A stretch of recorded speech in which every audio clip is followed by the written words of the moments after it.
Oi. Hey, Are there any good amp manufacturers in the world at the moment? Maybe Wib. Bullshit. So we've got a Marshall DSL 20 here. Real shitbox.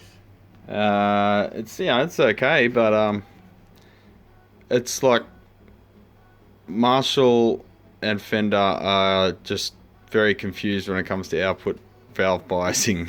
Let's just put it politely like that. So this is a cathode biased amp, right?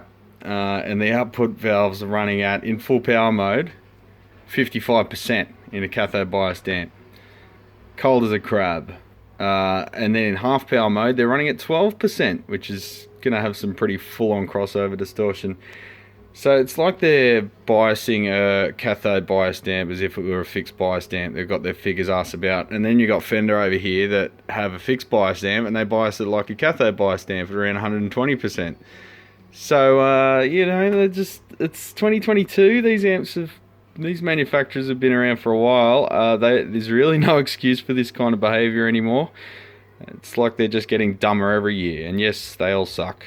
Some of them have their good versions like the reissue stuff, but generally, yeah, they just seem to be getting stupider every year.